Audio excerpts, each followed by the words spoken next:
So one of the questions we get asked a lot here at Noah's Ark is how do you become a zookeeper and how we became zookeepers. So we wanted to go through a few of those things with you. So to work as a zookeeper, you can expect to start early, to finish late, to need to be flexible. You need to be able to work hard, you need to be physically fit. Even if you work with small animals, food bags are heavy. You need to expect to be flexible, to need to be able to help out around the zoo when other things happen. You might find yourself picking up litter and not doing anything which you would consider part of your role, but you also need to be a team player.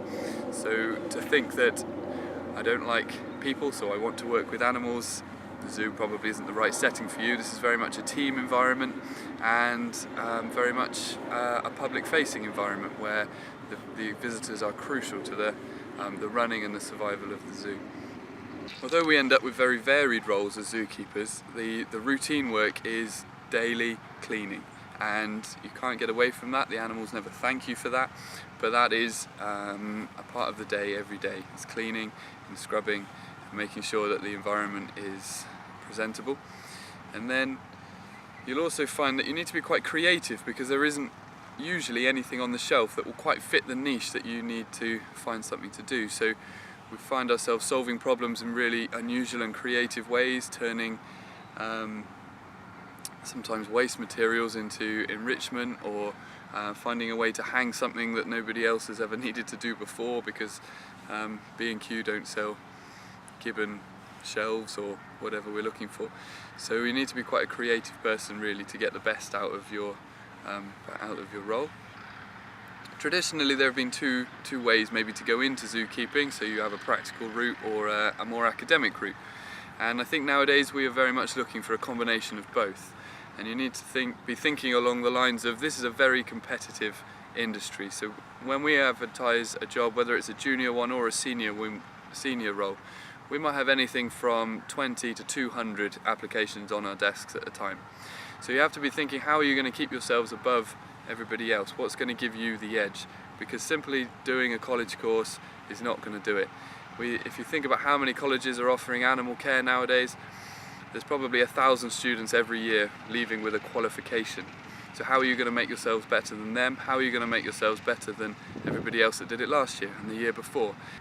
So if you've worked hard and you found your way into a keeper role, it can be extremely rewarding. As keepers, we do get the best out of the animals. We see them in the morning before anybody else is in the zoo, when often they're at their liveliest. You know, they're always keen to see us, partly because we're bringing food, we're letting them out in the morning. So in many ways it's very rewarding. The animals, they know us. You have a chance to build relationship between the keepers and the animals. And this is one of the most rewarding parts of it. We don't get into this for the money, we don't get into it for an easy life, but these animals, they become your colleagues, they become your friends in some ways, and you really do manage to find that you get the best out of them as a keeper, and then you get the chance to share that with the visitors that come to the zoo. And for lots of our keepers, that is one of the great parts of the job. You get to present your animals, you get to do the talks, to interpret them, what they're doing, their behaviour that you understand better than anybody else, because you're the one there every day working with them. And from there, there's a sense of pride and achievement and a sense of satisfaction that comes from knowing that what your hard work has been for. So we hope you found the video interesting, maybe taken some ideas, and we look forward to maybe working alongside you in the future, and I wish you all the best.